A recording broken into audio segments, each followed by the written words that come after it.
안녕하십니까? 조우성 변호사입니다. 이번 시간에는 과연 인간이란 존재가 그렇게 합리적인 존재인가? 라는 좀 철학적인 질문에 대해서 한번 살펴보겠습니다. 왜 이 뜬금없이 협상 이야기를 하면서 인간 존재에 대한 말씀을 드리냐면, 우리가 협상을 하는 상대방이 인간이지 않습니까? 인간. 그러니까 이 인간이란 존재에 대한 심층적인 이해가 없이는 제대로 된 협상이 이루어질 수가 없겠죠.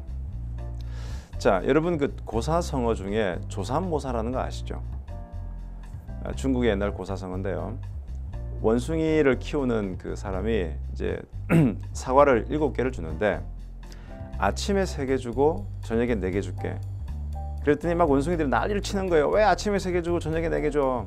그래? 좋아. 그러면 아침에 4개 주고 저녁에 3개 줄게. 아, 그거 좋아. 결국 이제 그 고사성어에서 하려는 얘기는 똑같은 7개의 사과를 주는데 모양만 바꿨을 뿐인데 다르게 반응한다. 참 어리석다. 이제 이런 것을 얘기하려는 거죠. 근데 과연 사람은 이런 원숭이와 그렇게 차이가 많이 날까요? 원래 아담 스미스가 고전 경제학을 이제 학문으로 만들면서 전제했던 인간의 상은 대단히 합리적인 존재예요. 그러니까 뭐랄까 어떤 그 선택을 하면서도 이게 나한테 플러스일까 마이너스일까를 아주 예리하게 따져보고 자기한테 플러스인 행동만 하는 그런 아주 합리적이고 이성적인 존재를 전제로 한 거죠. 근데 막상 경제 현실을 비춰보니 그렇지가 않다는 거예요. 사람들은 지극히 충동적인 결정을 하고 남들이 하니까 우르르 따라가서 결정을 하고 분명히 비합리적인 선택을 계속하는 겁니다. 그래서 참 재미있는 사례가 2000년도 이래 노벨 경제학상은 정통 경제학자보다 심리학자들이 많이 받아갑니다. 왜냐? 그만큼 경제 생활에서 심리라는 것이 중요하게 작용한다는 것을 안 거죠. 예를 한번 들어볼까요? 어떤 사람이 이제 그 레스토랑의 슈퍼바이저, 관리자로서 스카웃이 된 거예요.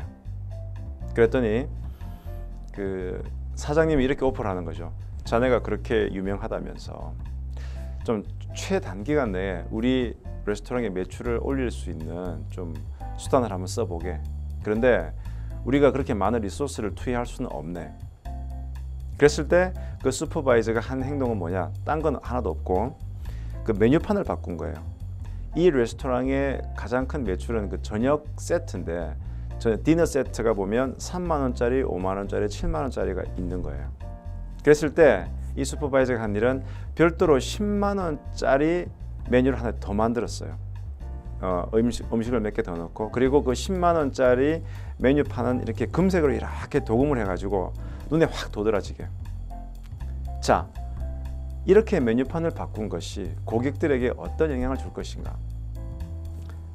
실제 이런 실험을 미국에서 많이 해봤어요. 자, 고객 입장에서 애인이랑 같이 갔어요. 자, 주문을 하는데 3, 5, 7 이런 선택에서 5만 원은 그렇게 부담이 없어요. 중간은 가니까. 근데 어라? 3, 5, 7, 10 10만 원짜리 하나 더 있는 거예요. 그럼 5만 원은 중간 이하란 얘기죠. 갈등을 하게 돼요. 이 남자가. 더더구나 그 남자가 지금 작업 중이다. 이 여자랑 어떻게 잘해보려고 작업 중인데 왠지 이 5만 원짜리를 고르게 되면 혹시라도 저 여자에게 내가 쫀쫀하게 보이지 않을까 걱정을 하는 거예요. 그리고 내가 기분 좋아 그럼 10만 원짜리 사는 거예요. 10만 원짜리 주세요. 즉 여기서 아주 중요한 메시지가 전달됩니다. 우리가 5만 원이라는 가치를 평가할 때 이것을 절대적으로 평가하는 것이 아니고 3, 5, 7일 때 5만 원과 3, 5, 7, 10일 때 5만 원을 다르게 평가한다는 얘기예요. 그럼 여러분들이 마케팅을 하는 입장에서는 10만 원짜리 옵션을 하나 넣는다는 것, 다른 비용 부담 하나 없이 그것만으로도 얼마든지 그 사람의 프레임을 바꿔준다는 거죠. 이걸 멀리서 바라보면 아까 그 고사성어에 나왔던 원숭이와 별로 큰 차이가 없는 거예요. 그래서 바로 이런 쪽을 연구하는 학문이 행동설계학, 행동경제학입니다. 한 2년 전에 유행했던 거 넛쥐라는 책이 있죠. 넛쥐가 이제 대표적인 행동설계학에 관한 책입니다. 그래서 정부에서 정책을 입안하거나 기업에서 새로운 신상품을 론칭할 때 과연 우리가 어떤 값을 줌으로 해서 소비자들이 어떻게 움직일까를 심리학자들과 같이 연구를 해서 론칭을 하게 되면 대부분 그 주최 측의 의도대로 가는 경우가 많다는 얘기죠. 그래서 상당히 이 마케팅이나 협상을 좀 깊이 연구해 보시고 싶은 분들은 행동 경제학, 행동 설계학이라는 이 키워드를 가지고 다양한 교재를 한번 공부해 보시면 야, 이 사람이라는 존재가 참 웃기는구나. 합리적인 존재 아니야. 아주 감성적이고 충동적이고 얼마든지 우리가 유도할 수 있구나.